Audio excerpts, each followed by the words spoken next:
Slitterhead is pretty cool at times. It's also one of the more infuriating games I've ever played through. A time-traveling spirit uses human bodies to fight brain-sucking monsters. Some humans are special and get cool AF powers. Over roughly 13 hours, you will fight the same few enemy types thousands of times. Rip your hair out as you see the same levels from mostly the same perspective 2, 3, 4, no, maybe 5 or more times. Slitterhead has some really cool sections, wasted by gameplay and level design out of the early 2000s. I actually really liked this one in an odd, quirky way early on. But unfortunately, this is not going to be a positive review of Slitterhead.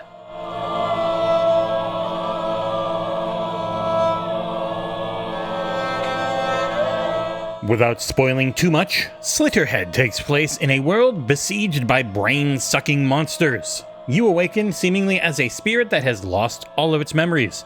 Quickly you'll start possessing a dog and then people as you start to put the pieces of your brain back together. Slitterhead's not a bad-looking game, though the character models look like an OG Xbox or PlayStation 2 title that has been emulated and is running at 4K 60. Most of the game takes place in back alleys with small obstructions that your blood-powered acrobatic characters can't mantle over. Ah yes, I forgot, when the spirit possesses a body, they get blood powers, which are actually kind of pretty goddamn cool. There are several special humans that you'll come across throughout the campaign who are your main characters. You can bring 2 of them out at a time. You'll still find yourself jumping between bodies nonstop during most missions though. These missions do find you using incredibly basic mechanics to follow very specific paths on how to reach your goals. There are your basic, pretty easy stealth sections, way too many chase ones, literally like in the 50s or higher, as well as hundreds of the same couple of fights to do over and over and over. The game is a $50 title, and this time loop mechanic is used to extend what could have been a 5 or 6 hour long title.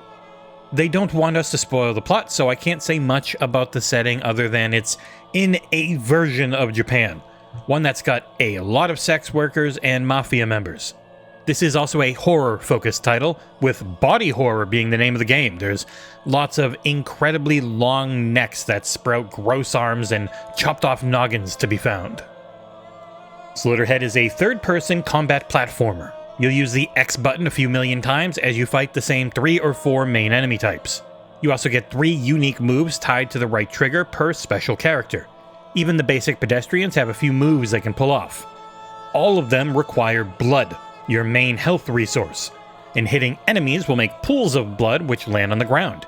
You can then hold the right bumper which sucks up the yummy red juice off of it to heal you back up. You will hold the left trigger or click on the right stick to lock onto characters, though I mostly use that during boss fights. It got in the way during the fights featuring multiple smaller enemies. A jumps, and B is a pretty powerful dodge. You'll use the right stick flicking it in the UI indicated direction to parry. None of it feels great, some of it feels good, and a lot of it does not feel good at all. It's a very stiff game that wants specific moves to get through specific areas. It's highly limiting in a way that games used to be. There is tight corridor level design used to mask how tiny play spaces actually are. One of the few times it feels good is when you use the Y button to do blood jumps to specific anchor points. These let you jump 50 plus feet in the air. It looks and feels pretty cool. It's kind of the only time the platforming does. Exploration, gameplay, and storytelling are all a mix of okay to terrible. In between each mission is the intermission window. You'll have conversations with your main characters, and 99% of the game is not voiced. Instead, you get random ohs and hms yelled out hundreds of times as you see disembodied heads floating on the sides of the screen.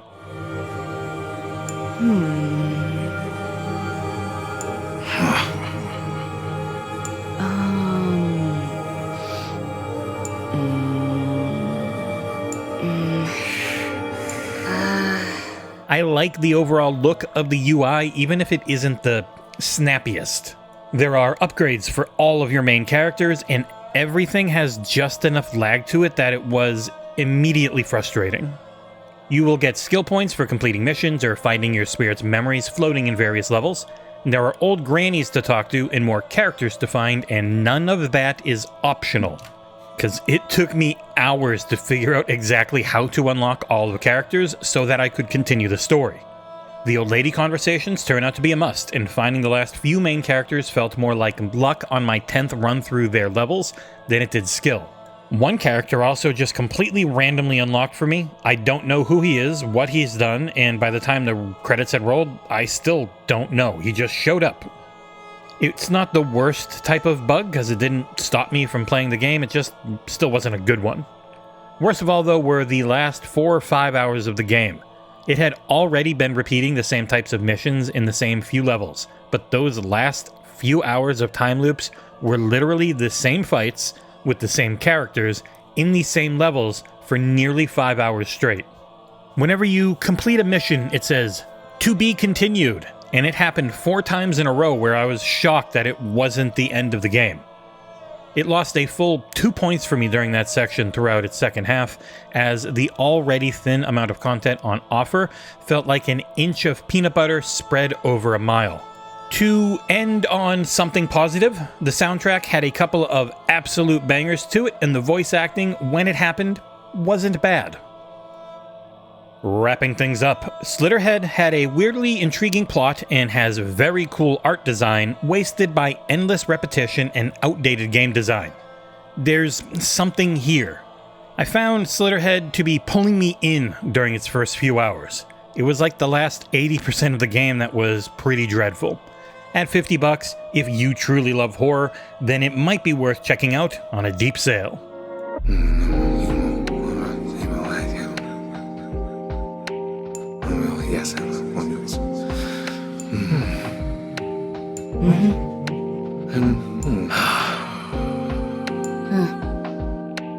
No.